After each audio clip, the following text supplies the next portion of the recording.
ওকে। আসসালামু আলাইকুম। ওয়ালাইকুম আসসালাম স্যার, কেমন আছেন? আলহামদুলিল্লাহ, ভালো আছেন তো না? জি স্যার। ওকে। তো আমরা আজকে মুক্তিযুদ্ধের যে দ্বিতীয় পার্টটা সেটা নিয়ে কথা বলবো।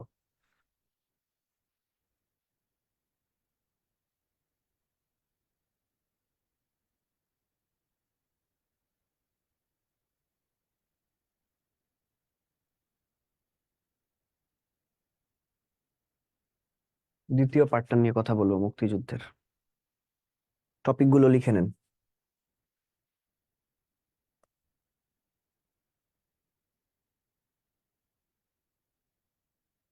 প্রথম টপিকটা হচ্ছে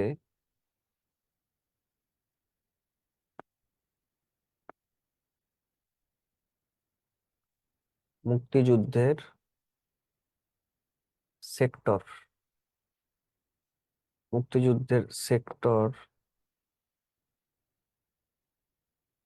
কমান্ডার। তৃতীয় টপিকটা হচ্ছে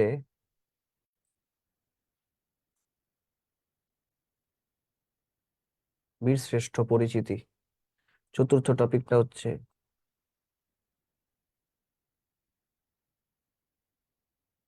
সম্মানসূচক খেতাব। পঞ্চম টপিকটা হচ্ছে মুক্তিযুদ্ধে অপারেশন। ষষ্ঠ টপিকটা হচ্ছে মুক্তিযুদ্ধে নারীদের ভূমিকা। সপ্তম টপিক হচ্ছে মুক্তিযুদ্ধে বিদেশিদের ভূমিকা। অষ্টম টপিক হচ্ছে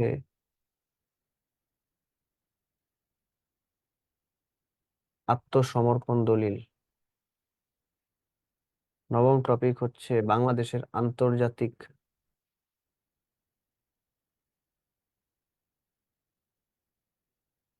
স্বীকৃতি। দশম টপিক হচ্ছে অন্যান্য।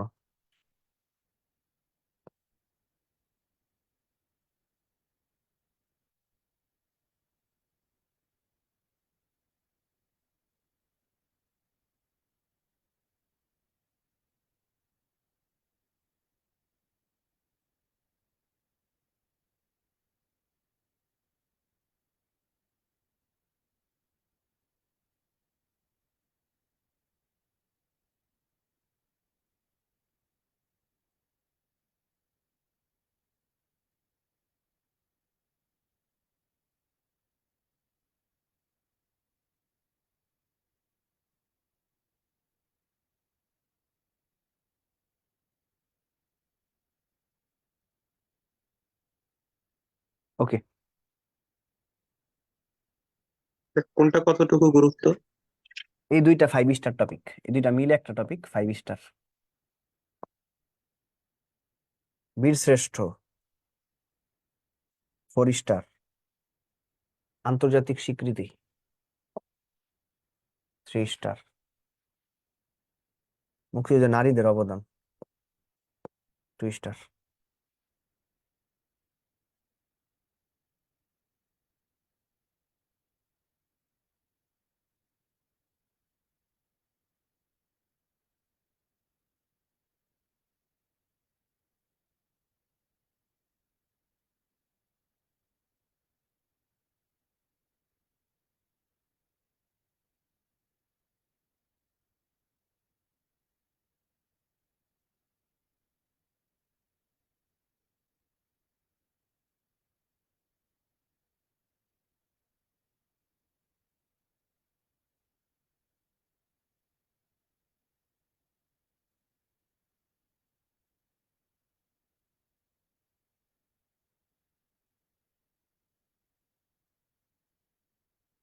ওকে, আমরা আলোচনায় গেলাম।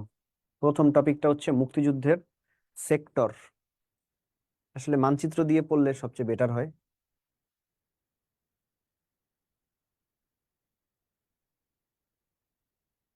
মানচিত্রে আমরা রাখি।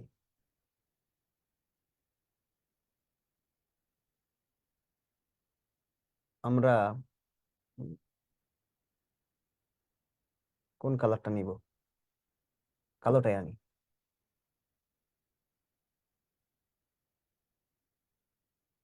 মানচিত্র আঁকি, হ্যাঁ, আপনারা আমার সাথে আঁকবেন।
এই তো, এটা মানচিত্রের ফ্রেম কিন্তু আমরা তৈরি করে ফেললাম, হ্যাঁ, আপনারাও তৈরি করে নেন।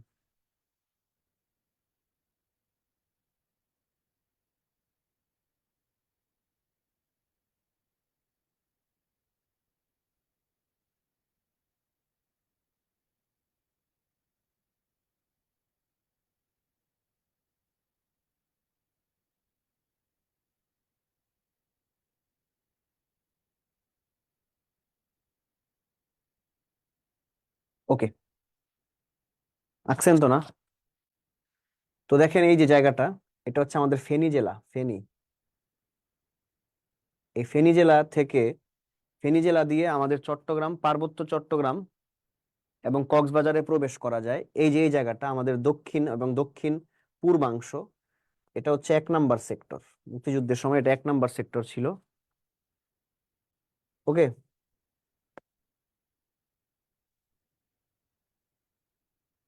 1 নাম্বার সেক্টর ছিল এই জায়গাটার, হচ্ছে ফেনী, চট্টগ্রাম, পার্বত্য চট্টগ্রাম আর কক্সবাজার, এই জায়গাটা নিয়ে হচ্ছে 1 নাম্বার সেক্টর। এই জায়গাটায়, এই ফেনীর পাশে এই জায়গাটায় হচ্ছে নোয়াখালী জেলা। এই জায়গাটা থেকে শুরু করে এই যে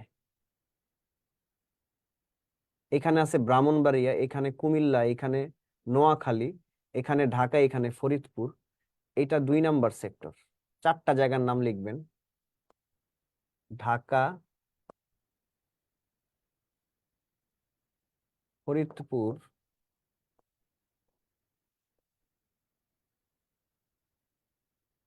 নোয়াখালী,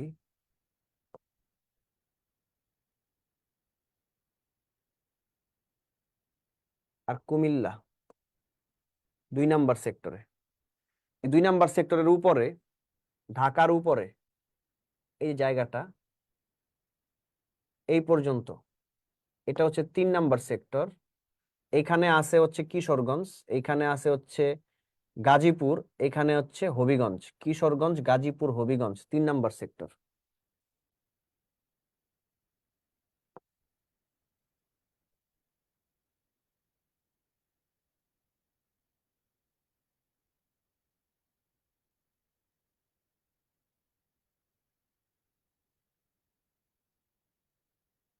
3 নাম্বার সেক্টরের উপরে এই জায়গাটাই হচ্ছে আমাদের মৌলভীবাজার জেলা, 4 নাম্বার সেক্টর। 4 নাম্বার সেক্টরের উপরে এই জায়গাটায় হচ্ছে আমাদের সুনামগঞ্জ আর সিলেট, 5 নাম্বার সেক্টর। সুনামগঞ্জ আর সিলেট 5 নাম্বার সেক্টরে। এই জায়গাটায় হচ্ছে আমাদের রংপুর বিভাগ 6 নাম্বার সেক্টর। এই জায়গায় উল্লেখযোগ্য জায়গাগুলির নাম একটু লিখে ফেলি। রংপুর,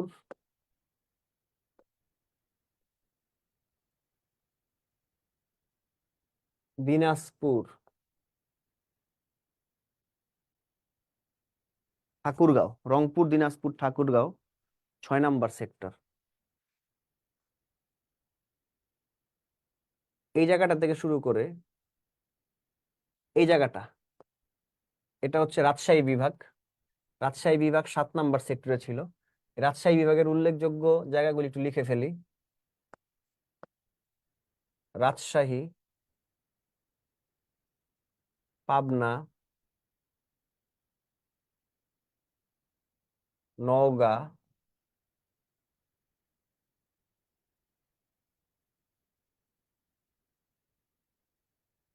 চাঁপাইনবাবগঞ্জ। রাজশাহী বিভাগের নিচে এই জায়গাটায় হচ্ছে 8 নাম্বার সেক্টর, অর্থাৎ খুলনা বিভাগের 3টা জেলা বাদে, খুলনা, বাগেরহাট, সাতক্ষীরা, এই 3টা জেলা বাদে বাকি খুলনা বিভাগের জেলাগুলো 8 নাম্বার সেক্টরে। এই জায়গার উল্লেখযোগ্য জায়গাগুলি হচ্ছে যশোর, কুষ্টিয়া আর মুজিবনগর 8 নাম্বার সেক্টরে। এই জায়গা হচ্ছে খুলনা বিভাগের 3টা জেলা আর বরিশাল বিভাগ, অর্থাৎ সুন্দরবন,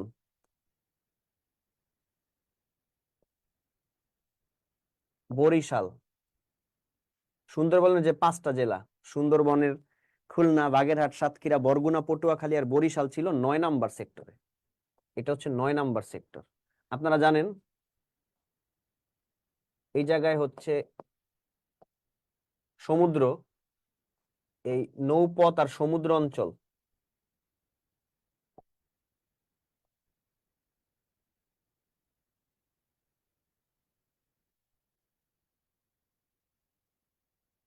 দশ নাম্বার সেক্টরে এই যে দেখেন, এই জায়গায় একটা জায়গা বাকি। এখানে হচ্ছে ময়মনসিংহ আর টাঙ্গাইল 11 নাম্বার সেক্টর।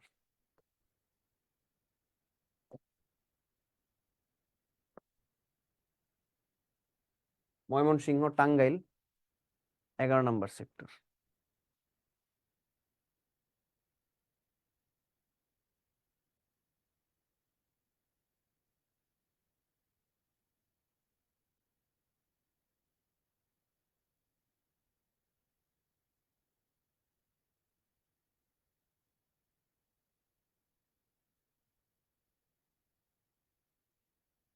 ওকে, লেখা শেষ হলে জানাবেন।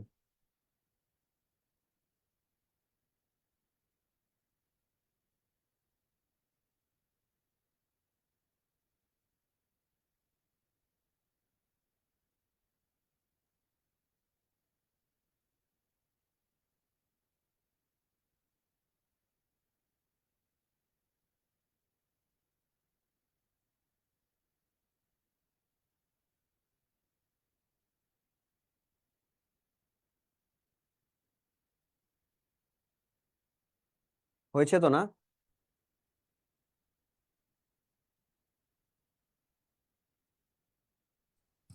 জি স্যার, হয়েছে। হয়েছে না? একটু দেখি আমরা। ফেনী জেলা থেকে শুরু করে চট্টগ্রাম, পার্বত্য চট্টগ্রাম, কক্সবাজার মুক্তিযুদ্ধের সময় 1 নাম্বার সেক্টরে ছিল। ফেনীর উপরে নোয়াখালী, নোয়াখালীর উপরে কুমিল্লা, কুমিল্লার পাশে ঢাকা, ঢাকার নিচে হচ্ছে ফরিদপুর। এই 4টা জায়গা নিয়ে 2 নাম্বার সেক্টর। 2 নাম্বার সেক্টরের উপরে, ঢাকার উপরে গাজীপুর, এর পাশে হচ্ছে কিশোরগঞ্জ, কিশোরগঞ্জের পাশে হচ্ছে হবিগঞ্জ। এরা সবাই 3 নাম্বার সেক্টরে।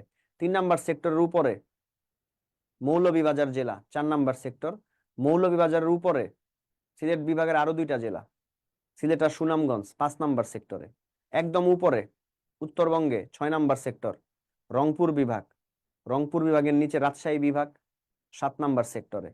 রাজশাহী বিভাগের নিচে খুলনা বিভাগ। তবে খুলনা বিভাগের সুন্দরবনের অংশ ব্যতীত, অর্থাৎ খুলনা, বাগেরহাট, সাতক্ষীরা ব্যতীত যে জায়গাগুলো যশোর, কুষ্টিয়া, চুয়াডাঙ্গা, মাগুরা, ঝিনাইদহ, নড়াইল, মুজিবনগর, এটা ছিল 8 নাম্বার সেক্টরে। সুন্দরবনের অংশ প্লাস বরিশাল 9 নাম্বার সেক্টর, সমুদ্র অঞ্চল এবং অভ্যন্তরীণ নদী 10 নাম্বার সেক্টর, আর উপরে একদম দেখেন ময়মনসিংহ আর টাঙ্গাইল 11 নাম্বার সেক্টরে। এইভাবে ম্যাপ ধরে ধরে বাসায় আবার একে একে পড়বেন, হয়ে যাবে ইনশাল্লাহ। ওকে, আমি পরের টপিকে যাব।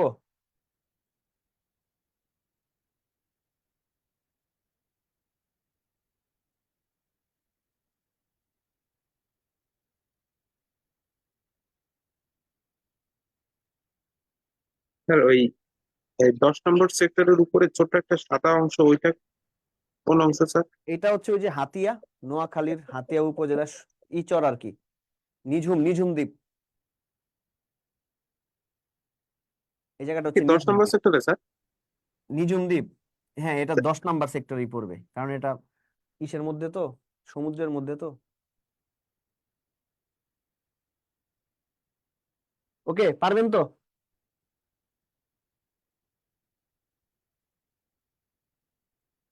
সেক্টর কমান্ডারদের নাম দেখবে এখন। পরের টপিক সেক্টর কমান্ডার, একটা টেকনিকের মাধ্যমে এদের নামটা মনে রাখবো আমরা।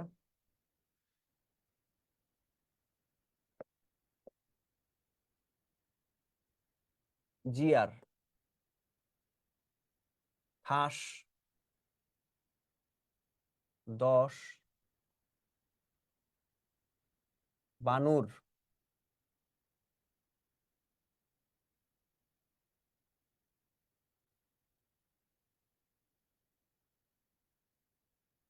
ওজন শূন্যতা। এ হচ্ছে টেকনিকটা, জিআর, খাস, 10, বানুর, ওজন শূন্যতা। 1 নাম্বার দিবেন, খায়ের নিচে 2 দিবেন, শয়ের নিচে 3 দিবেন, দয়ের নিচে 4 দিবেন, তালিবস্যের নিচে 5 দিবেন, বায়ের নিচে 6 দিবেন, নূরের নিচে 7 দিবেন, ও এর নিচে 8 দিবেন, জনের নিচে 9 দিবেন, শূন্যর নিচে 10, তায়ের নিচে 11। এবার একটু দেখে ফেলি। 1 number sector commander major Ziaur Rahman,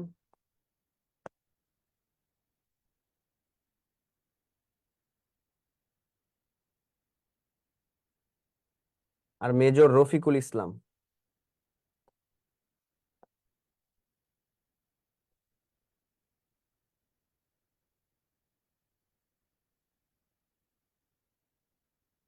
দুই নাম্বার সেক্টর কমান্ডার খা থেকে হচ্ছে খালেদ মোশাররফ।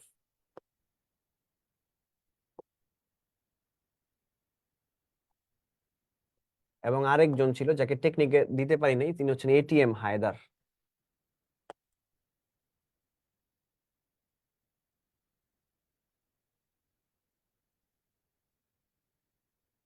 এরপর হচ্ছে দন্তস্ব, দন্তস্ব থেকে শফিউল্লাহ, KM শফিউল্লাহ। আরেকজনের নাম যাকে টেকনিকের সাথে দিতে পারিনি, তিনি হচ্ছেন ANM নুরুজ্জামান। 4 নাম্বার হচ্ছে দতে হচ্ছে দত্ত, CR দত্ত, চিত্তরঞ্জন দত্ত। শতে হচ্ছে শওকত, মেজর মীর শওকত আলী। বাতে হচ্ছে বাশার, উইং কমান্ডার,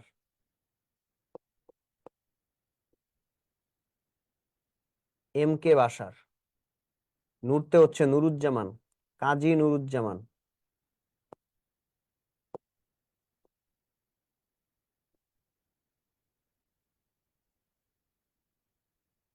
আটতে হচ্ছে ওতে হচ্ছে ওসমান, আবু ওসমান চৌধুরী, আবু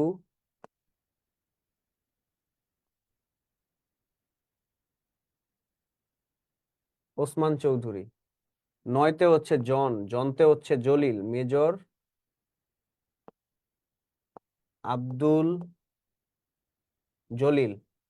শূন্যতে হচ্ছে নাই, কোনো নিয়মিত সেক্টর কমান্ডার নাই, এটা একটা অনিয়মিত সেক্টর, এখানে ছিল নৌ কমান্ডোরা।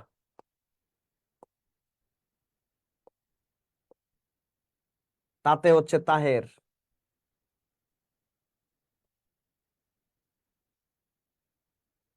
কর্নেল আবু তাহের এবং ফ্লাইট লিeutenant মোহাম্মদ হামিদুল্লাহ।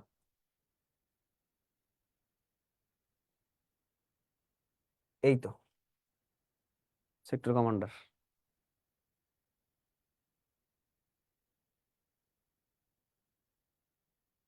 নামগুলো সুন্দর করে লিখে রাখেন, খুব গুরুত্বপূর্ণ এক্সামের জন্য।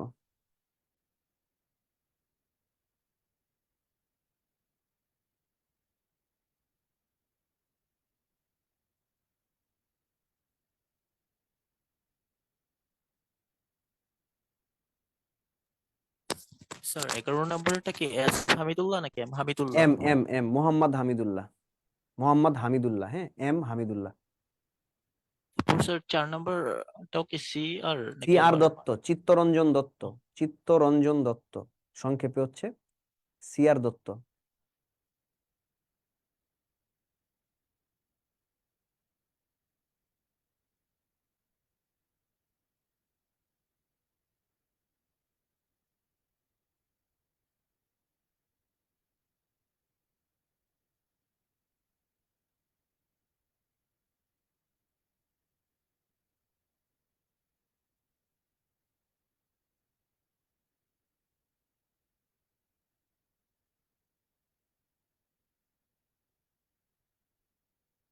ওকে, লিখছেন? জি স্যার। ওকে, দেখেন টেকনিকের সাথে আমরা একটু দেখি। জি আর খাসদশ বানুর ওজন শূন্যতা। 1 নম্বরে আছে জিয়া আর র। জিয়া থেকে জিয়াউর রহমান, র থেকে Rafiqul Islam, 1 number sector. Okay. 2 নম্বরে আছে খা। খা থেকে হচ্ছে খালেদ, খালেদ মোশাররফ, 2 নাম্বার সেক্টর। সাথে নিবেন হচ্ছে এটিএম হায়দারকে। দন্ত স, Shafiullah, K M Shafiullah, 3 number sector. এই যে দেখেন দন্ত স 3 নাম্বার। এরপরে দতে হচ্ছে Dutta, C R Dutta, 4 number sector. এরপর হচ্ছে তালিবর্ষ, তালিবর্ষতে হচ্ছে শওকত, মীর শওকত আলী, 5 নাম্বার সেক্টর। এরপরে বাতে হচ্ছে Bashar, M K Bashar, 6 number sector. নূরতে হচ্ছে নুরুজ্জামান, নুরুজ্জামান কাজী নুরুজ্জামান, 7 নাম্বার সেক্টর। ওতে হচ্ছে ওসমান, আবু ওসমান চৌধুরী, 8 নাম্বার সেক্টর। জনতে হচ্ছে Jalil, major Abdul Jalil, 9 number sector. শূন্য মানে নিয়মিত সেক্টর কমান্ডার নাই, নৌ কমান্ডোদের অধীনে এই সেক্টরটি পরিচালিত হতো, 10 নাম্বার সেক্টর। আপনারা জানেন যে অনিয়মিত সেক্টরটা হচ্ছে 10 নাম্বার সেক্টর। তাতে হচ্ছে Taher, colonel Abu Taher, 11 number sector. সাথে নিবেন হচ্ছে হামিদুল্লাহকে। এইভাবে করে আপনারা আশা করি সেক্টর কমান্ডারদের নামগুলো মনে রাখতে পারবেন। হ্যাঁ, পারবেন না? জি স্যার। ওকে, এবার চলে যাব বীর শ্রেষ্ঠের কাছে। পরের টপিকটা হচ্ছে বীর শ্রেষ্ঠ। বীর শ্রেষ্ঠ একটা লাইন লিখবো, আমরা লাইন লিখে লিখে দেখব। একটা ছেলেটার নাম হচ্ছে মোহাম, তার মনটা মরা। মোহাম, মুন মরা। ছেলেটার নাম হচ্ছে মোহাম, মোহামের মুন মরা মানে মনটা ভালো নাই। হ্যাঁ, তো এই যে দেখতে পাচ্ছেন এখানে 3টা অক্ষর আছে, এর মানে এখানে 3 জন বীর শ্রেষ্ঠ আছে। এই যে এই যে হা, এই যে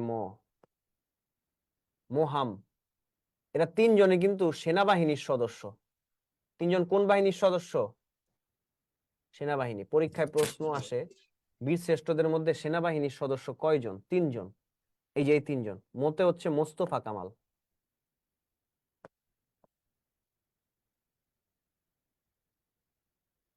হাতে হচ্ছে হামিদুর রহমান,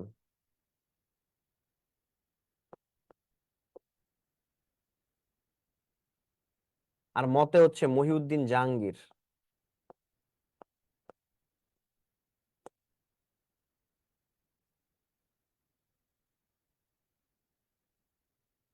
এই মোস্তফা কামাল আর হামিদুর রহমান এর পদবি ছিল সিপাহী। সিপাহী আর মহিউদ্দিন জাহাঙ্গীরের পদবিটা হচ্ছে captain. Captain Mohiuddin Jahangir, captain Mohiuddin Jahangir. Okay, এরপর আসবে এই জায়গাটায়, এরা হচ্ছে ইপিআর সদস্য। ইপিআর, ইপিআর এর বর্তমান নাম হচ্ছে বিজিবি, বর্ডার গার্ড বাংলাদেশ। এরা দুইজন, একটা হচ্ছে মু আর একটা হচ্ছে ন। মুতে হচ্ছে মুন্সি আব্দুর রউফ,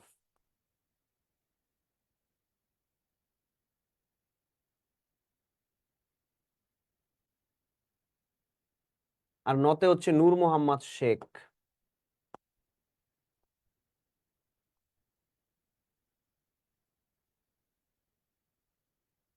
এরা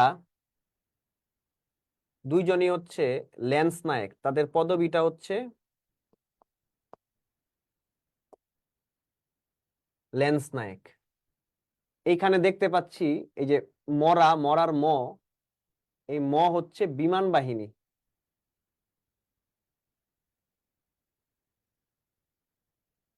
সদস্য, এই ম দিয়ে আমি বুঝাইছি মতিউর রহমানকে, মতিউর রহমানকে। মতিউর রহমানের পদবিটা ছিল ফ্লাইট লেফটেন্যান্ট।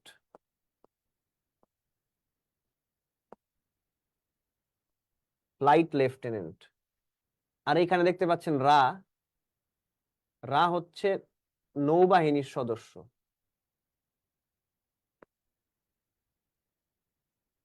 এই রা দিয়ে আমি বুঝাইছি Ruhul Amin.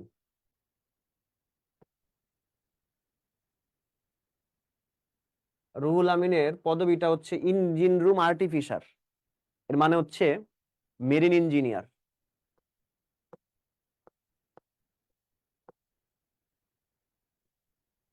Engine room artificer. এবার দেখবো কার সেক্টর কোনটা। একটা ছোট টিএনটি নাম্বার মুখস্থ করব। নাম্বারটা হচ্ছে 2471810, 2471810, 2471810। অর্থাৎ মোস্তফা কামাল 2 নাম্বার সেক্টরে যুদ্ধ করেছেন, হামিদুর রহমান 4 নাম্বারে, মহিউদ্দিন জাহাঙ্গীর 7 নাম্বারে, মুন্সি আব্দুর রউফ 1 নাম্বার, নূর মোহাম্মদ শেখ 8 নাম্বার। যেহেতু মতিউর রহমান আকাশপথে কোনো সেক্টর ছিল না, সুতরাং ক্রস দিয়েছি। আর রুহুল আমিন যেহেতু নৌবাহিনীতে, তাহলে 10 নাম্বার সেক্টর ডেফিনেটলি। ওকে, এইবার দেখব কার জন্ম কোথায় আর কার সমাধিটা কোথায়। এই যে মোস্তফা কামাল, মোস্তফা কামালের জন্ম হচ্ছে ভোলা জেলায়, আর তার সমাধিটা হচ্ছে ব্রাহ্মণবাড়িয়ায়। ব্রাহ্মণবাড়িয়ায়। এখানে দেখতে পাচ্ছি হামিদুর রহমান, হামিদুর রহমানের জন্ম হচ্ছে ঝিনাইদহ জেলায়, তার সমাধিটা হচ্ছে মিরপুরের শহীদ বুদ্ধিজীবী কবরস্থানে। মিরপুরের শহীদ বুদ্ধিজীবী কবরস্থানে। এরপরে হচ্ছে এই হামিদুর রহমানের যে সমাধিটা, সেটা ভারত থেকে আনা হয়েছে, ভারতের ত্রিপুরা থেকে আনা হয়েছে। মহিউদ্দিন জাহাঙ্গীর, তার জন্ম হচ্ছে বরিশালে, আর তার সমাধিটা হচ্ছে চাঁপাইনবাবগঞ্জের সোনা মসজিদ প্রাঙ্গণে। চাঁপাইনবাবগঞ্জ সোনা মসজিদ।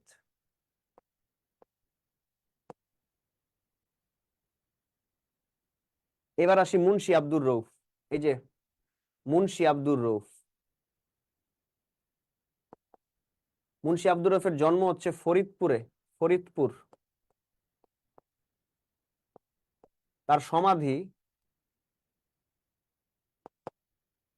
মুন্সি আব্দুর রউফের সমাধিটা হচ্ছে রাঙামাটিতে, নানিয়ারচর উপজেলায়, রাঙামাটি।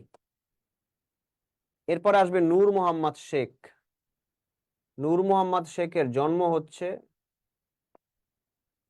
নড়াইলে, এবং নূর মোহাম্মদ শেখের সমাধিটা আছে যশোরে, শার্শায়। এরপরে আসবে মতিউর রহমান। মতিউর রহমানের জন্ম হচ্ছে ঢাকায়, তবে পৈতৃক নিবাস হচ্ছে নরসিংদী। আর মতিউর রহমানের সমাধি হচ্ছে শহীদ বুদ্ধিজীবী কবরস্থানে।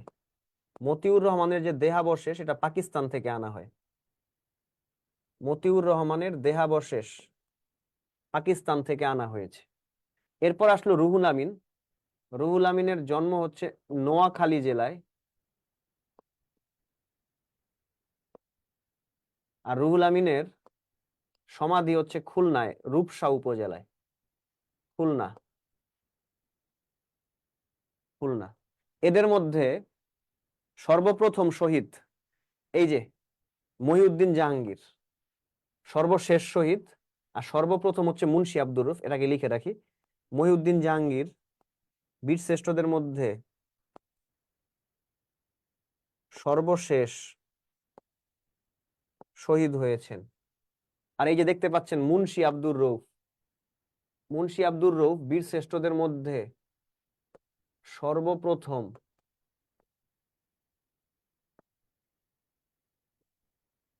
শহীদ হয়েছেন।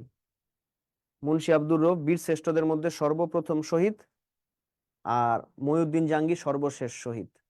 ভারতের ত্রিপুরা থেকে আনা হয়েছে হামিদুর রহমানের সমাধি, পাকিস্তানের করাচি থেকে আনা হয়েছে মতিউর রহমানের সমাধি। এই তো বীরশ্রেষ্ঠ টপিক। সুন্দর করে লিখেন।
ওকে, তাহলে দেখতে পাচ্ছি বীরশ্রেষ্ঠদের মধ্যে সেনাবাহিনীর সদস্য 3 জন: মোস্তফা কামাল, হামিদুর রহমান, মহিউদ্দিন জাহাঙ্গীর। এদের মধ্যে মোস্তফা কামাল আর হামিদুর রহমান ছিলেন সিপাহী, মহিউদ্দিন জাহাঙ্গীর ছিলেন ক্যাপ্টেন। মোস্তফা কামাল 2 নাম্বার সেক্টরে, হামিদুর রহমান 4 নাম্বার সেক্টরে, মহিউদ্দিন জাহাঙ্গীর 7 নাম্বার সেক্টরে যুদ্ধ করেছেন। মোস্তফা কামালের জন্ম ভোলায়, সমাধি আছে ব্রাহ্মণবাড়িয়ার আখাউড়ায়। হামিদুর রহমানের জন্ম ঝিনাইদহে, আর সমাধি হচ্ছে মিরপুরের শহীদ বুদ্ধিজীবী কবরস্থানে। মহিউদ্দিন জাহাঙ্গীরের জন্ম বরিশালে, আর সমাধি হচ্ছে চাঁপাই নবাবগঞ্জের ছোট সোনা মসজিদ প্রাঙ্গণে। এদের মধ্যে মহিউদ্দিন জাহাঙ্গীর বীরশ্রেষ্ঠদের মধ্যে সর্বশেষ শহীদ হয়েছেন। এরপর আসবি মুন। মুন মানে হচ্ছে 2 জন, এরা ইপিআর সদস্য, যার বর্তমান নাম হচ্ছে বিজিবি। প্রথম মু থেকে হচ্ছে মুন্সি আব্দুর রউফ, তিনি হচ্ছেন ল্যান্স নায়েক, এবং 9 থেকে নূর মোহাম্মদ শেখ, তিনিও ল্যান্স নায়েক। মুন্সি আব্দুর রউফ 1 নাম্বার সেক্টরে এবং নূর মোহাম্মদ শেখ 8 নাম্বার সেক্টরে যুদ্ধ করেছেন। মুন্সি আব্দুর রউফের জন্ম ফরিদপুরে, সমাধি আছে রাঙামাটিতে। নূর মোহাম্মদ শেখের জন্ম নড়াইলে, সমাধি আছে যশোরে। এরপরে হচ্ছে এর পরের অংশটা বিমান বাহিনীর সদস্য মতিউর রহমান, তার নাম হচ্ছে মতিউর রহমান, তার পদবি ছিল ফ্লাইট লেফটেন্যান্ট। তার জন্ম হচ্ছে ঢাকায়, আর পৈতৃক নিবাসটা হচ্ছে নরসিংদীর রায়পুরায়, আর সমাধিটা হচ্ছে মিরপুরের শহীদ বুদ্ধিজীবী কবরস্থানে। তার যে দেহাবশেষটা সেটা পাকিস্তান থেকে আনা হয়। আর এই যে হামিদুর রহমানের যে দেহাবশেষটা, এটা কিন্তু ইন্ডিয়া থেকে, মানে ত্রিপুরা থেকে কিন্তু এটা আনা হয়। এরপরে নৌবাহিনীর সদস্য, তিনি হচ্ছেন রুহুল আমিন, 10 নম্বর সেক্টরে যুদ্ধ করেছেন। তার পদবিটা হচ্ছে ইঞ্জিন রুম আর্টিফিসার। তার জন্ম হচ্ছে নোয়াখালী জেলায় এবং সমাধি আছে খুলনায়, খুলনার রূপসা উপজেলায়। স্যার মতিউর রহমানের দেহাবশেষ কি করাচি থেকে আনা হয়েছিল? জি জি জি, পাকিস্তানের করাচির মাসরুর বিমান ঘাঁটি থেকে আনা হয়েছিল 2006 সালে। আর আর হামিদুর ইপি, রহমানের সমাধি আনা হয়েছে ত্রিপুরা থেকে 2007 সালে। জি স্যার। আর ইপিআর কি east Pakistan rifles? East Pakistan rifles, যার বর্তমান নাম হচ্ছে বর্ডার গার্ড বাংলাদেশ।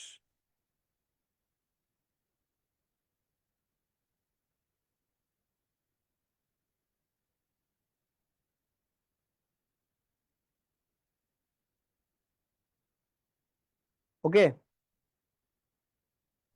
জি স্যার। শেষ করেছেন তো? না, আমরা পরের টপিকে যাব।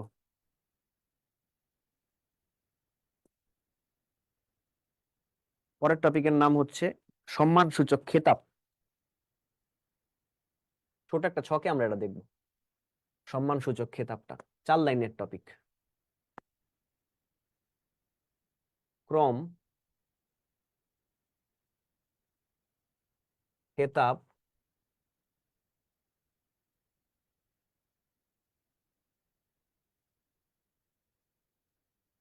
ডিসেম্বর 1973 সালে সংখ্যাটা কত ছিল? বর্তমানে সংখ্যাটা কত? 6 জুন 2021 সালে যখন তালিকাটা হালনাগাদ করা হয় তখন সংখ্যাটা কত ছিল? কেন এরকম হইলো সেটা আমরা বলবো।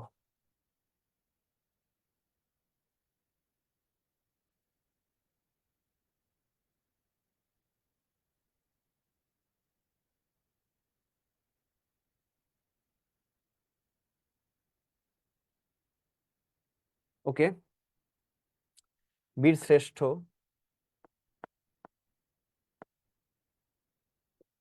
বীর উত্তম,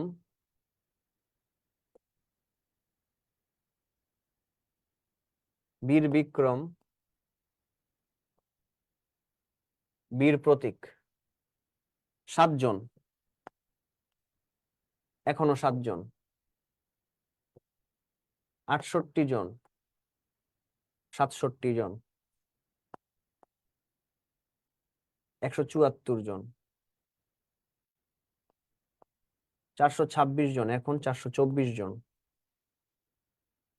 আগে ছিল 676 জন, বর্তমানে 672 জন। বঙ্গবন্ধু শেখ মুজিবুর রহমান এবং তার পরিবার হত্যাকাণ্ডের সাথে এই তালিকাভুক্ত 676 জনের 4 জন সরাসরি জড়িত ছিল। এদের মধ্যে বীর উত্তম ছিলেন শরীফুল হক ডালিম, এদের মধ্যে একজন বীর বিক্রম ছিলেন মেজর নূর চৌধুরী, 2 জন বীর প্রতীক ছিলেন, একজন হচ্ছেন রাশেদ চৌধুরী, আরেকজন হচ্ছেন রিসালদার মোসলেউদ্দিন খান। এই 4 জনের নামকে বা তালিকা থেকে বাদ দেওয়া হয়, নতুন করে তালিকাটা হালনাগাদ করা হয় 6 জুন 2021 সালে। এই জন্য বর্তমানে মুক্তিযুদ্ধে খেতাবপ্রাপ্ত, মানে হচ্ছে সম্মানসূচক খেতাবপ্রাপ্ত হচ্ছে 672 জন, আর মুক্তিযুদ্ধের সময় ছিল 676 জন। বর্তমান যদি বলে বর্তমানে কত, তখন এই কলামের গুলি উত্তর হবে। আর যদি বলে মুক্তিযুদ্ধে কত, তাহলে এই কলামের গুলি উত্তর হবে। কয়জন বাদ দেওয়া হয়েছে? 4 জন, এর নাম বাদ দেওয়া হয়েছে।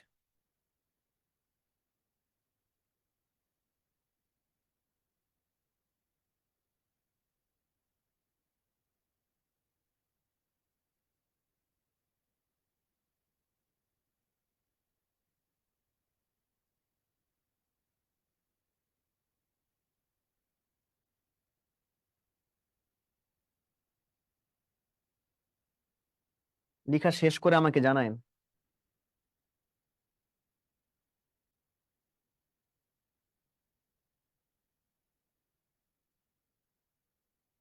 স্যার একটা সমস্যা ছিল।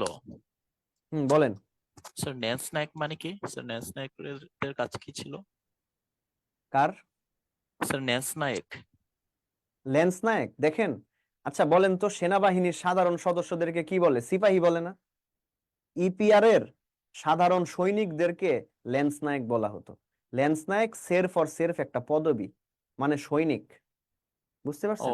ইপিআর এর সদস্যদেরকে বলা হতো তাহলে ন্যান্স নায়েক। সৈনিকদেরকে জি ল্যান্স স্যার, নায়েক বুঝতে বলা পারছি। হতো, জাস্ট একটা পদবি, আর কিচ্ছু না। হ্যাঁ, স্যার সৈনিক আর সিপাহী কি একই দুটা? হ্যাঁ, একই একই, মানে একদম একদম যে কোর লেভেলের যে সৈনিক, এদেরকে সিপাহী বলা হয়। কোর লেভেল মানে নিচের লেভেলের।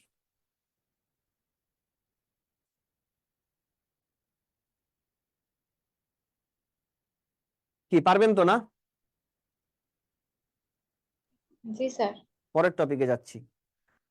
অপারেশন, কয়েকটা অপারেশন নিয়ে আলোচনা করব। প্রথমে আসবে অপারেশন সার্চ লাইট।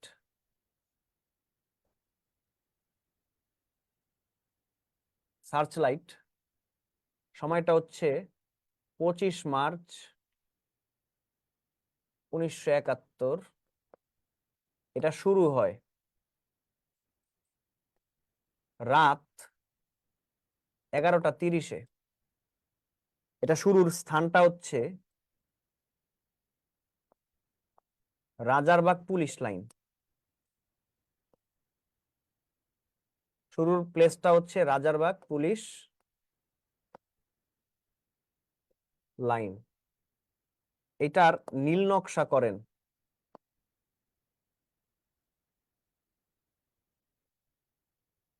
টিক্কা খান। ঢাকার দায়িত্বে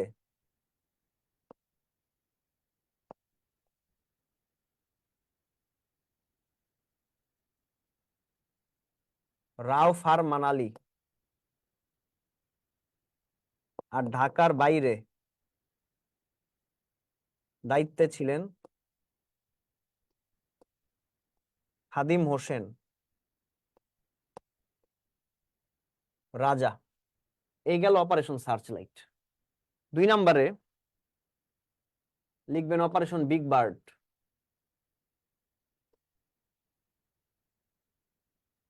বিগ বার্ড 26 মার্চ 1971 রাত 1:30টায়। এটাকে বঙ্গবন্ধুকে গ্রেপ্তার অপারেশন।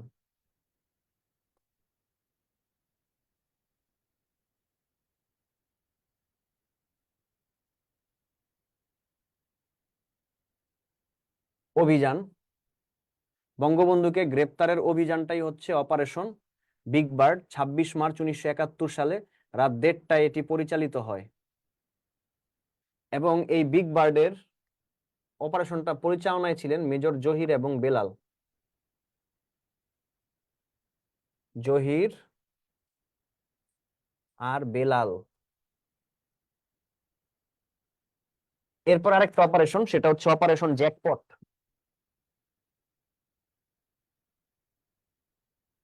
জ্যাকপট জ্যাকপটে অপারেশনটা 15 আগস্ট রাত 1টায় অপারেশনটা হয়। এই অপারেশনটা হচ্ছে নৌ কমান্ডো কর্তৃক পাকিস্তানি জাহাজ ডুবিয়ে দেবার অপারেশন। এটা হচ্ছে নৌ কমান্ডোদের অপারেশন বা নৌ কমান্ডোর একটা অভিযান। 4টি নদী বন্দরে হয়। 4টি নদী বন্দরে অপারেশনটি পরিচালিত হয়। 4টি নদী বন্দর: নারায়ণগঞ্জ, চট্টগ্রাম, চাঁদপুর আর মোংলা। নারায়ণগঞ্জ, চট্টগ্রাম, চাঁদপুর আর Mongla. Kilo flight operation kilo flight, এটা বিমান বাহিনীর একটা অপারেশন। বাংলাদেশের বিমান বাহিনীর অভিযান বলতে পারেন। এটা পরিচালিত হয় 3রা ডিসেম্বর 1971 সালে। এরপরে আসবে অপারেশন ক্লোজ ডোর। 1.5 মাস ব্যাপী অপারেশনটা হয়। এটা বিজয় লাভের পর। বিজয় লাভের পর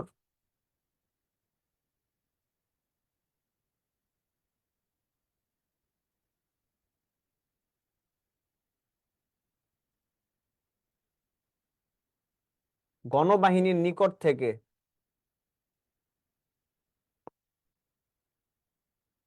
অস্ত্র ফেরত গ্রহণের যে অভিযানটা, সেটা হচ্ছে অপারেশন ক্লোজ ডোর। লিখে নেন।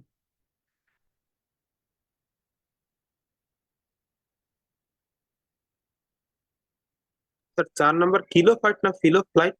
Kilo flight, kilo flight, KILOFLIGHT, kilo flight.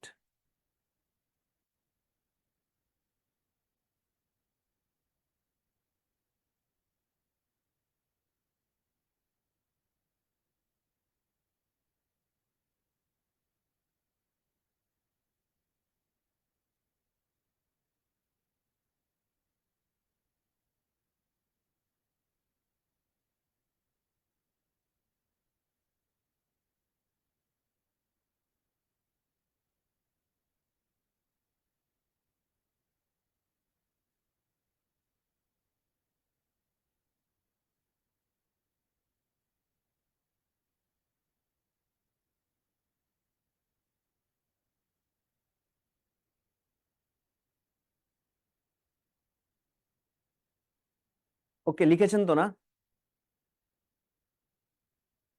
Sir একটু বাকি আছে। ওকে,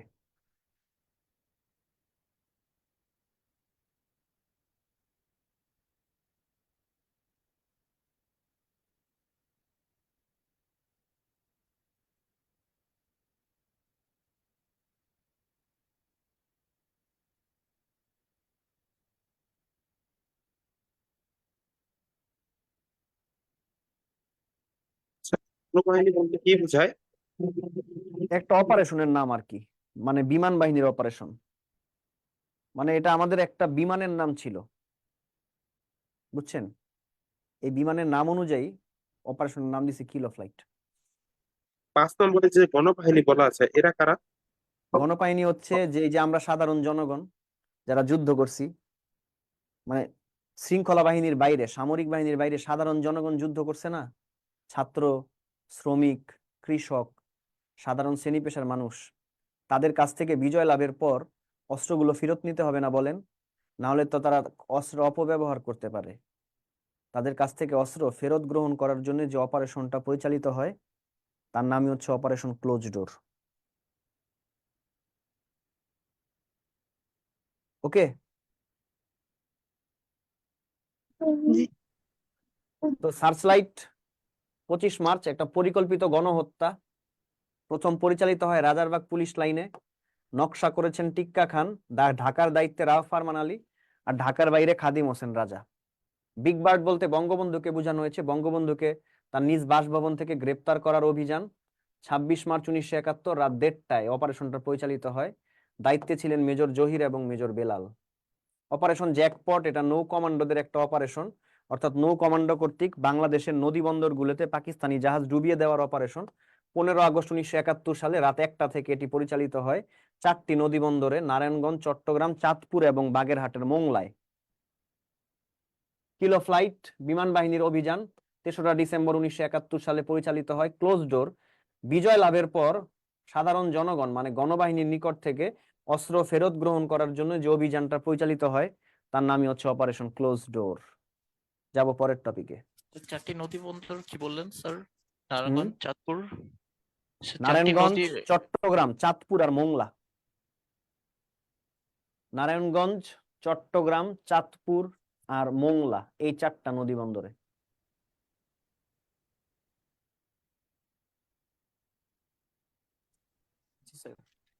ওকে, এরপরের টপিকটা হচ্ছে মুক্তিযুদ্ধে নারীদের অবদান। তো একপাশে লিখব বিষয়,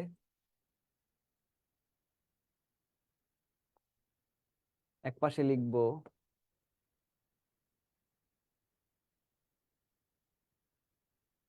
ডাক্তার সেতারা বেগম, একপাশে লিখব তারামন বিবি,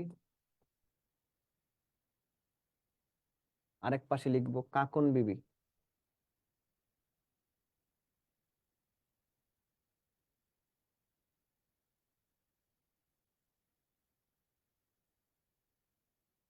প্রথমে লিখবো তাদের জন্ম, 2 নাম্বার দিয়ে লিখবো তাদের যুদ্ধের সেক্টর, 3 নাম্বার দিয়ে লিখবো কর্ম বা কর্মস্থল, 4 নাম্বার দিয়ে লিখবো খেতাব, 5 নাম্বার দিয়ে লিখবো উপাধি বা তথ্য,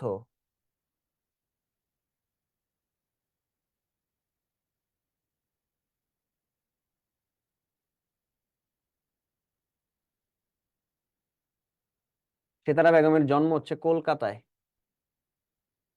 তার যুদ্ধরত সেক্টর 2 নাম্বার, তার কর্মস্থল হচ্ছে কুমিল্লা ক্যান্টনমেন্ট,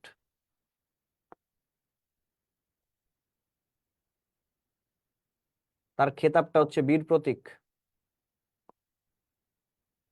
তিনি প্রথম খেতাবপ্রাপ্ত নারী বীর প্রতীক, তার উপাধিটা হচ্ছে বাংলার, তাকে বলা হতো বাংলার ফ্লোরেন্স নাইটিঙ্গেল,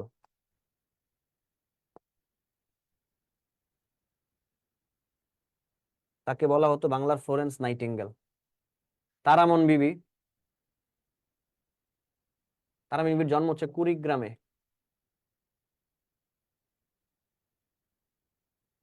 তার সেক্টর হচ্ছে 11 নং,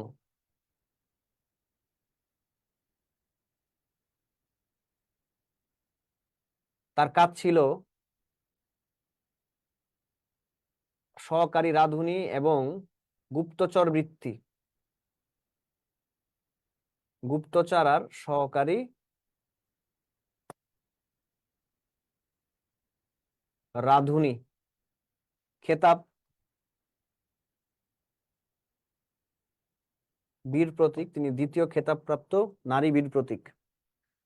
তাকে নিয়ে আনিসুল হকের গ্রন্থ, তারামন বিবিকে নিয়ে আনিসুল হকের গ্রন্থটার নাম হচ্ছে বীর প্রতীকের খোঁজে। কাকন বিবি জন্ম সুনামগঞ্জ জেলায়, 5 নাম্বার সেক্টরে যুদ্ধ করেছেন, তিনি সৈন্যদেরকে আশ্রয় প্রদান করতেন তার বাসায়।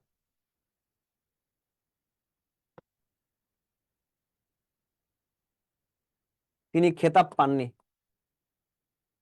অর্থাৎ মুক্তিযুদ্ধে খেতাবপ্রাপ্ত নারী বীর মুক্তিযোদ্ধা 2 জন, সেতারা বেগম আর তারামন বিবি। তিনি মুক্তি বেটি নামে পরিচিত, আর তিনি কিন্তু আমাদের সাধারণ বাঙালি না, তিনি ছিলেন খাসিয়া উপজাতির মধ্যে, তিনি ছিলেন খাসিয়া সম্প্রদায়ের, হ্যাঁ, বা খাসিয়া উপজাতির।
স্যার, বীর প্রতীকের খোঁজে গ্রন্থটি কি আনিসুল হক লিখেছেন? জি জি জি, আনিসুল হকের গ্রন্থ। কি বিষয়? বীর, এই যে তারামন বিবি, তারামন বিবি তো আসামে পালাই গেছিল, মানে আসামে চলে গেছিল আর কি শরণার্থীদের সাথে, তাকে খুঁজে পাচ্ছিল না, বিধায় তাকে নিয়ে গ্রন্থ লিখছে বীর প্রতীকের খোঁজে।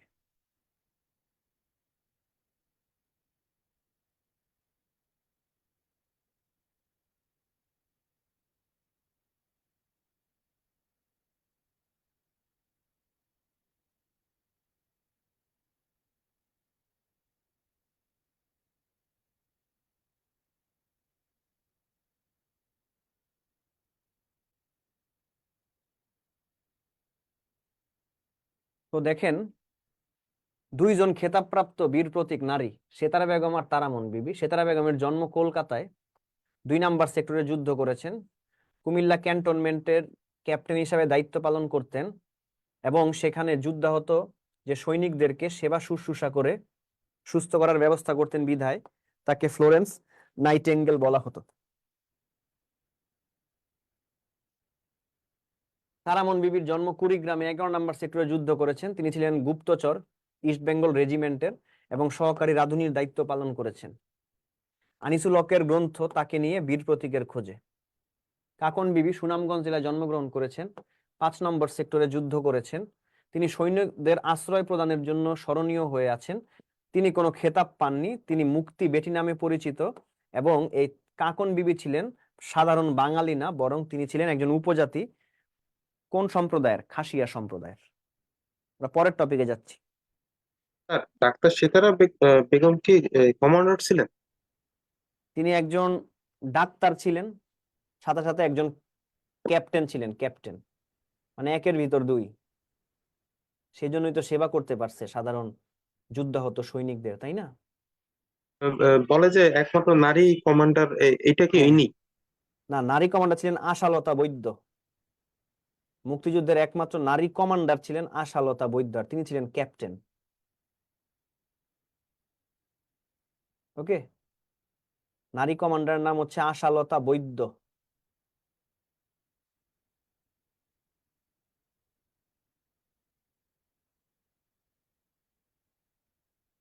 ওকে, এবার বিদেশি।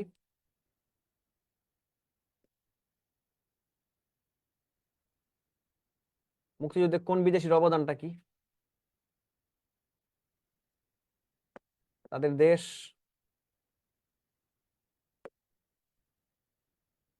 অবদান, এইভাবে একটা ছক এঁকে ফেলবো।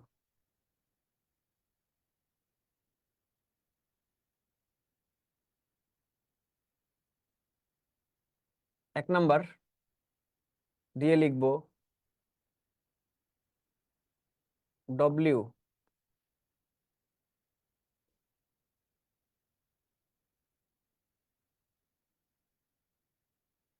ওয়াটারল্যান্ড।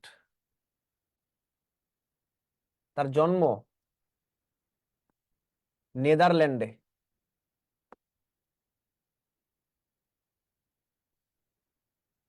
তবে তিনি নাগরিক অস্ট্রেলিয়ার। ওয়াটারল্যান্ড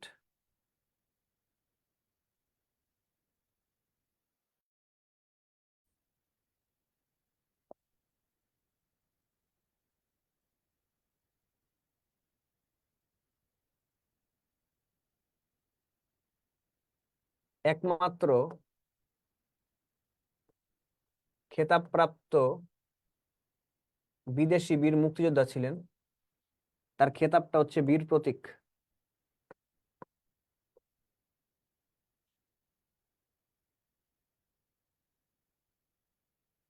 দুই নাম্বারে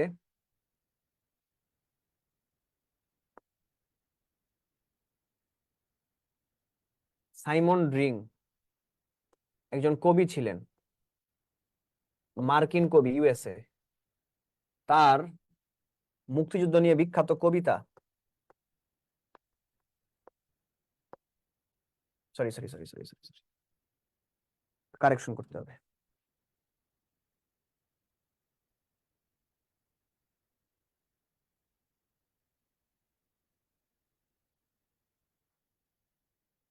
অ্যালেন গিন্সবার্গ।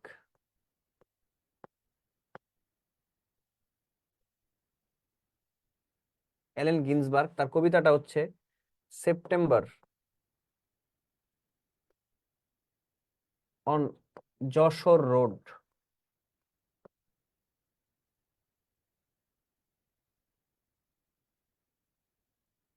এরপর আসবে সাইমন ড্রিং। তিনি একজন সাংবাদিক। তিনি ব্রিটিশ সাংবাদিক। তিনি ডেইলি টেলিগ্রাফ পত্রিকার সম্পাদক ছিলেন। ডেইলি টেলিগ্রাফের মাধ্যমে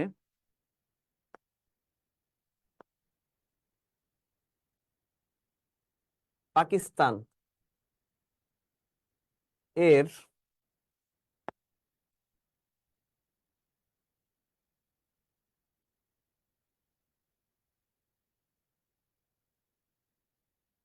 বর্বরতার চিত্র প্রথম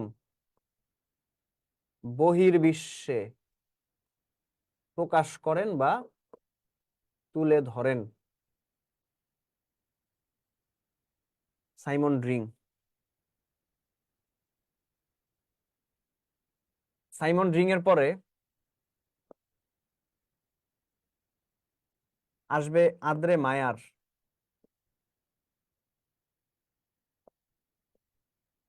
একজন দার্শনিক, তিনি ছিলেন ফরাসি দার্শনিক, ফ্রান্স। তিনি মুক্তিযুদ্ধে অংশগ্রহণের আশাবাদ ব্যক্ত করেন।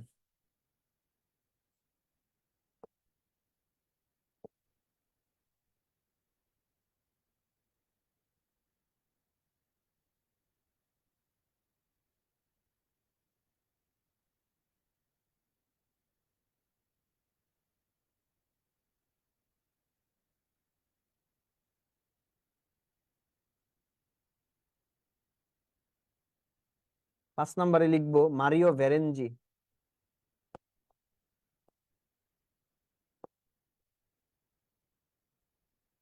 একজন ধর্মযাজক, ইতালি থেকে, ইতালি। মারিও ভেরেনজি মুক্তিযুদ্ধে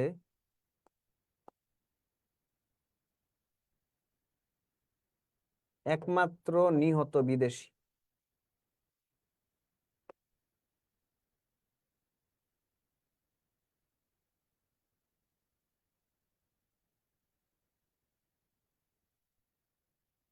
ছয় নাম্বার দিয়ে লিখবো লিয়ার লেভিন।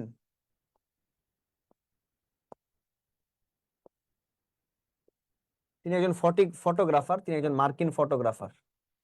তিনি ক্যামেরার মাধ্যমে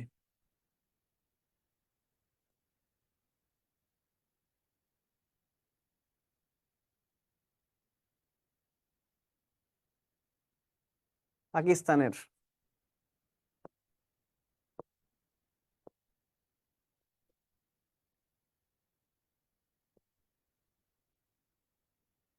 চিত্র ধারণ করেন। এই তো লিখেন সুন্দর করে বিদেশিদের অবদান মুক্তিযুদ্ধে, টপিকটার নাম।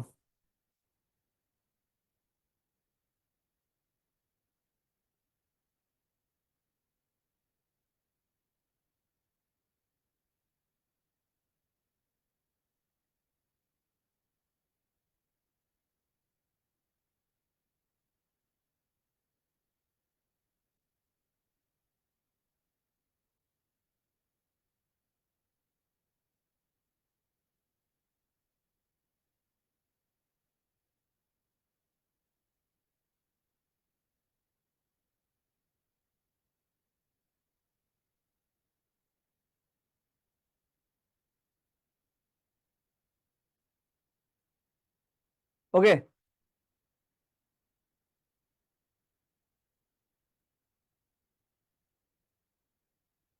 জি স্যার। ডব্লিউ.এস. ওয়াটারল্যান্ড নাগরিক হচ্ছে অস্ট্রেলিয়ার, জন্ম হচ্ছে নেদারল্যান্ডে। তিনি একমাত্র খেতাবপ্রাপ্ত বিদেশি, 2 নাম্বার সেক্টরে তিনি যুদ্ধ করেন। 2 নাম্বার সেক্টরে যুদ্ধ করেছেন, তার খেতাবটা হচ্ছে বীর প্রতীক। অ্যালেন গিন্সবার্গ একজন মার্কিন কবি, তার কবিতা মুক্তিযুদ্ধ নিয়ে, September on Jessore road. Simon ring একজন ব্রিটিশ সাংবাদিক, তার সম্পাদিত পত্রিকা ডেইলি টেলিগ্রাফের মাধ্যমে তিনি সর্বপ্রথম বহির্বিশ্বে পাকিস্তানের বর্বরতার চিত্র প্রকাশ করেন। আদ্রে মায়ার একজন ফরাসি দার্শনিক, তিনি মুক্তিযুদ্ধে অংশগ্রহণের আশা ব্যক্ত করেন। মারিও ভেরেনজি একজন ইতালির ধর্মযাজক, প্রিস্ট, তিনি মুক্তিযুদ্ধে একমাত্র নিহত বিদেশি। ইউএসএ এর একজন ফটোগ্রাফার লিয়ার লেভিন, তিনি মুক্তিযুদ্ধের সময় বাংলাদেশে অবস্থান করছিলেন, তিনি ক্যামেরার মাধ্যমে পাকিস্তানের বর্বরতার চিত্র তুলে ধরেছিলেন। পরের টপিক আত্মসমর্পণ দলিল।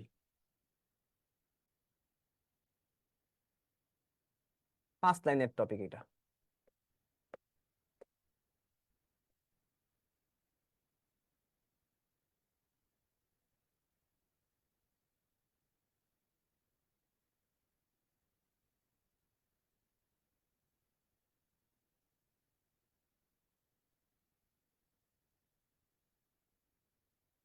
বাংলা,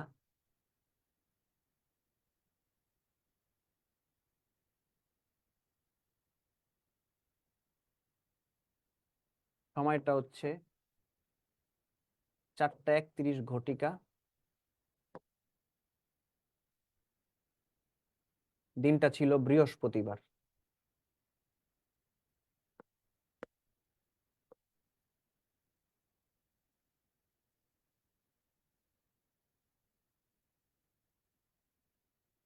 স্থানটা হচ্ছে রেসকোর্স ময়দান। আমরা সবাই জানি তার বর্তমান রেসকোর্স ময়দানের বর্তমান নামটা হচ্ছে সোহরাওয়ার্দী উদ্যান।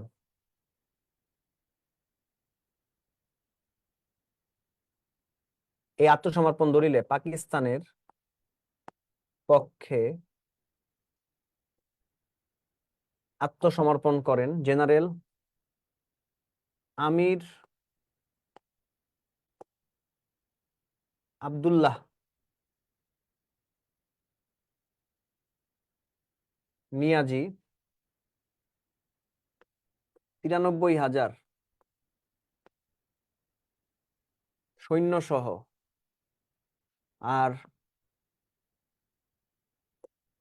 যৌথ বাহিনীর পক্ষে স্বাক্ষর করেন এই আত্মসমর্পণ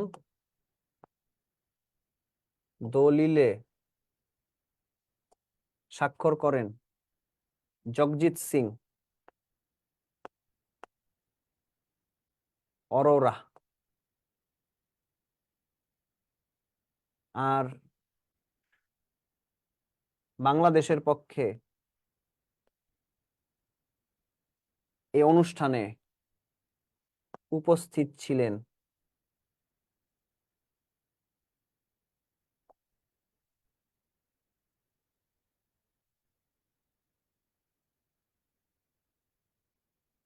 একে খন্দকার আর কাদেরিয়া বাহিনীর প্রধান বঙ্গবীর নামে পরিচিত কাদের সিদ্দিকী। এই তো টপিক শেষ।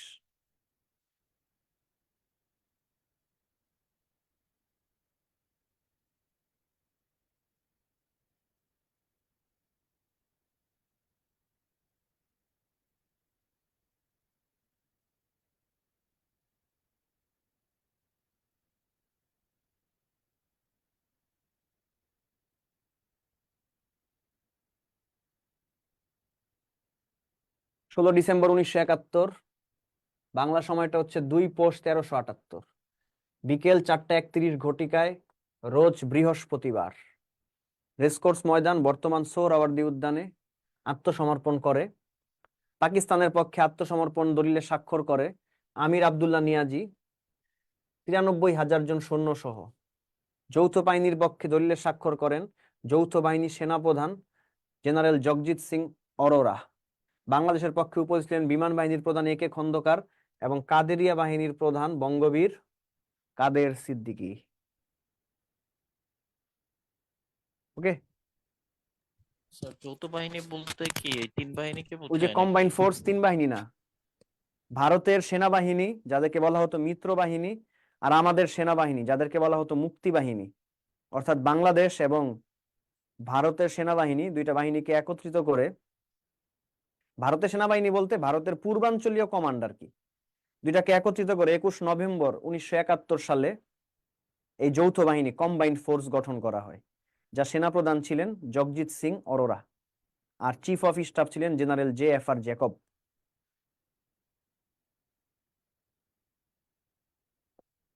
ওকে, পরের টপিক হচ্ছে স্বীকৃতি প্রদান।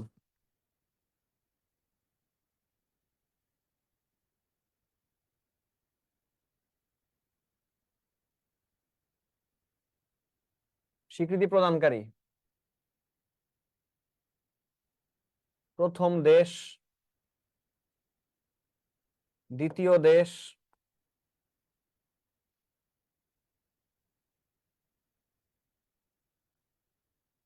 প্রথম ইউরোপের দেশ,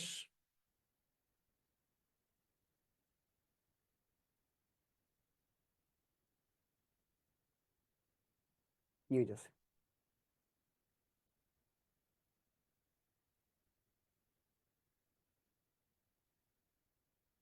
প্রথম উত্তর আমেরিকার দেশ।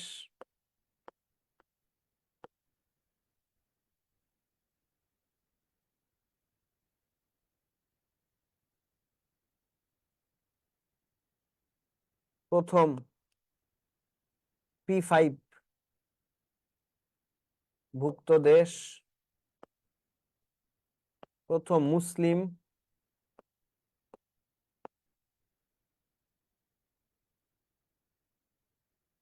প্লাস আফ্রিকান দেশ। প্রথম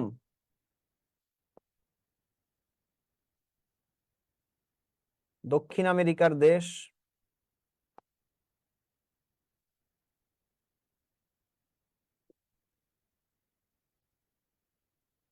প্রথম মধ্যপ্রাচ্যের দেশ।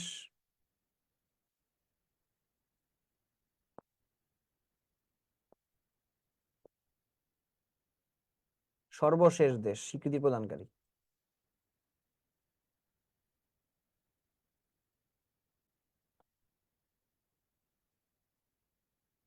প্রথম দেশটা হচ্ছে ভুটান।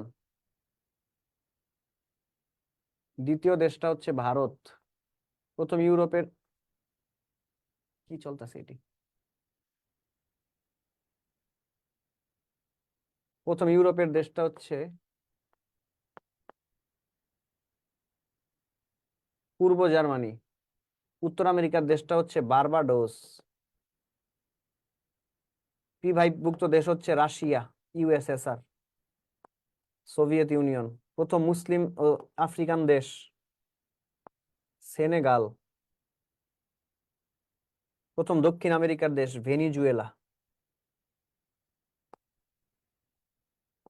প্রথম মধ্যপ্রাচ্যের দেশ ইরাক। সর্বশেষ দেশ চীন। ভুটান স্বীকৃতি দেয় 6 ডিসেম্বর 71 সালে। ভারত স্বীকৃতি দেয় কি সময়? পূর্ব জার্মানি 11 জানুয়ারি 72 সালে। বার্বাডোস 20 জানুয়ারি 72 সালে।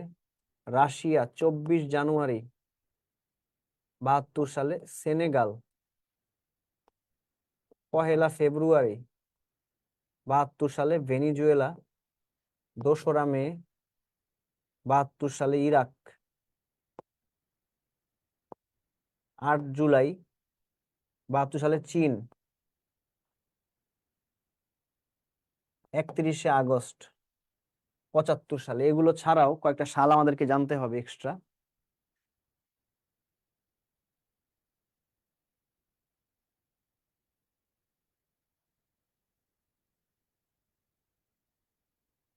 সেটা হচ্ছে ইউকে কবে স্বীকৃতি দেয়, ইউএসএ কবে স্বীকৃতি দেয়, পাকিস্তান কবে স্বীকৃতি দেয়, আর সৌদি আরব কবে স্বীকৃতি দেয়। ইউএসএ হচ্ছে ইউকে 4 ফেব্রুয়ারি 72 সালে। ইউএসএ 4 এপ্রিল 72 সালে। Pakistan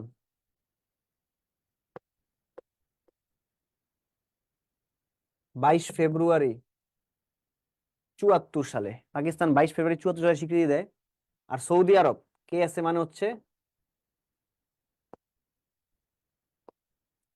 Saudi Arabia, kingdom of Saudi Arabia, তার স্বীকৃতি দেয় 16 আগস্ট 75 সালে।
ওকে, প্রথম দেশটা হচ্ছে ভুটান, ইউরোপের দেশটা হচ্ছে পূর্ব জার্মানি, উত্তর আমেরিকার জার্মানি বারবাডোস। স্যার, জি, পূর্ব জার্মানিটা বুঝলাম না।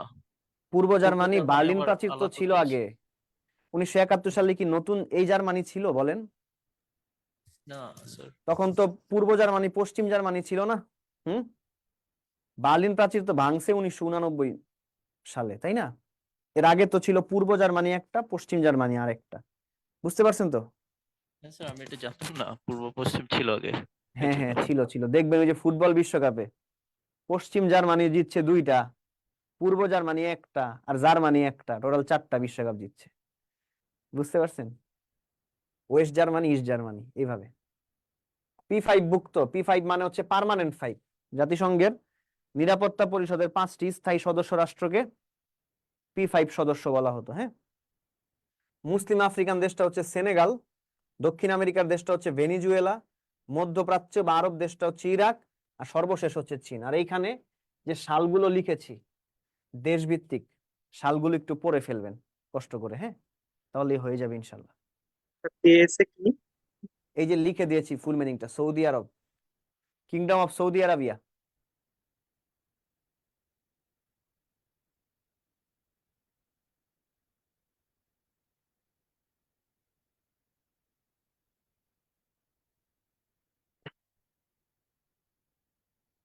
ওকে, জি স্যার। অন্যান্য টপিক, শেষ টপিক ঈদের আগে নাকি?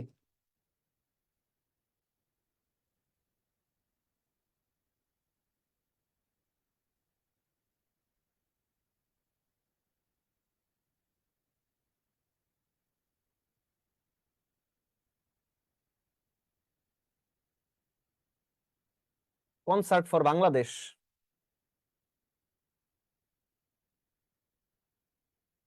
1 আগস্ট 71।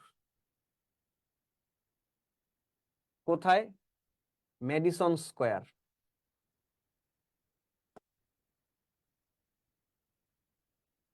New York.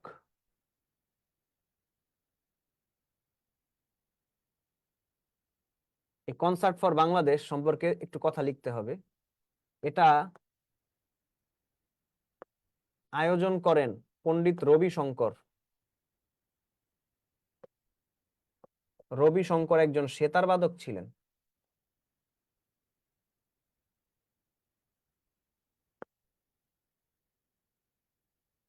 এটার মূল শিল্পী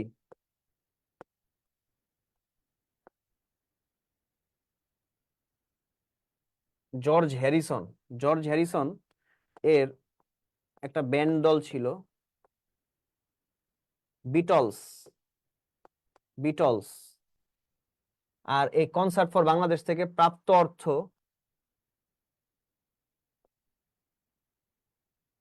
প্রদান করা হয় ইউনিসেফকে। কেন ইউনিসেফকে দেয়া হয়? কেন? ইউনিসেফ যাতে এই অর্থটা ভারতে অবস্থিত বাঙালি শরণার্থীদের জন্য খরচ করে, তাদের থাকা খাওয়ার ব্যবস্থা করে। এ গেল কনসার্ট ফর বাংলাদেশ। মুক্তিযুদ্ধের প্রথম শহীদ শঙ্কু সমজদার, সর্বকনিষ্ঠ শহীদ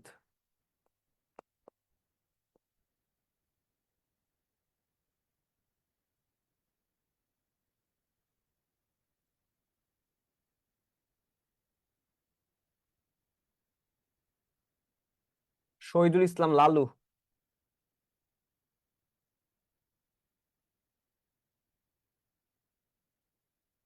বীরাঙ্গনা মুক্তিযুদ্ধে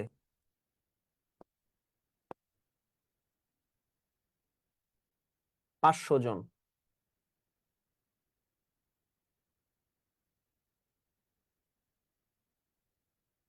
বুদ্ধিজীবী দিবস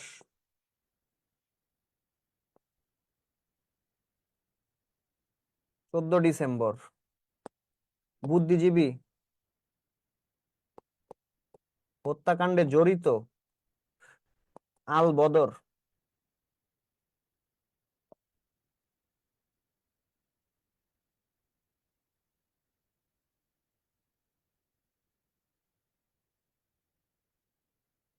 মুক্তিযুদ্ধের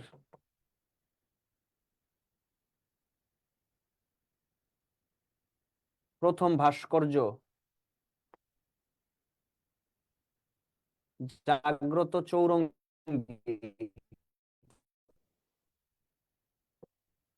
এটা গাজীপুরের জয়দেবপুরে অবস্থিত। এর স্থপতি হচ্ছেন আব্দুর রাজ্জাক।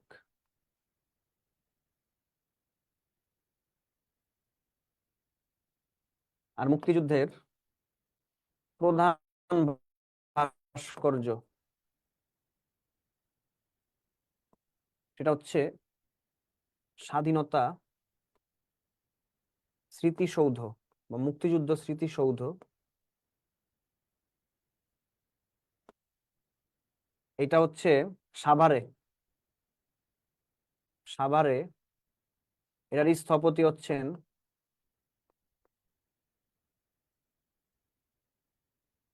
সৈয়দ মইনুল হোসেন। এর উচ্চতা 46 মিটার, 150 ফুট। অপর নাম সম্মিলিত প্রয়াস। এই তো।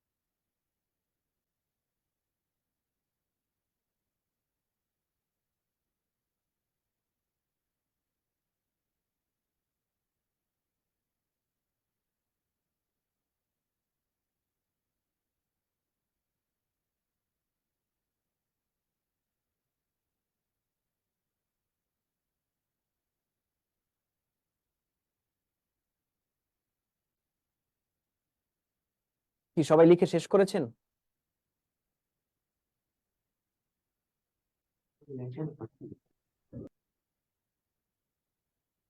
প্রথম শহীদ নামটা কি? শঙ্কু? শঙ্কু সমজদার। শঙ্কু সমজদার প্রথম শহীদ।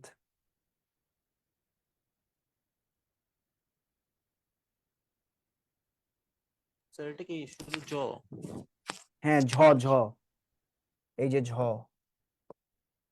সমজদার। সমজদার।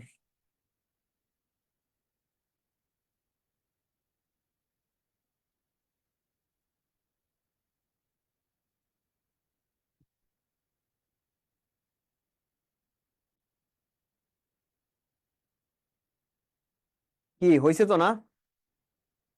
জি স্যার। এই যে এই পর্যন্ত হচ্ছে কনসার্ট ফর বাংলাদেশ। এই যে এই যে, ঠিক আছে। কবে হয়, আয়োজককে, মূল শিল্পীকে, অর্থটা কাকে প্রদান করা হয়, প্রথম শহীদ, কনিষ্ঠ শহীদ, বীরাঙ্গনা, বুদ্ধিজীবী হত্যাকাণ্ডের সাথে জড়িত। আর এখানে দুইটা ভাস্কর্য নিয়ে আলোচনা করছি, ঠিক আছে। তো আপনারা যেটা করবেন, ভালো থাকবেন। ওকে, ঈদ মোবারক। আল্লাহ হাফেজ। জো।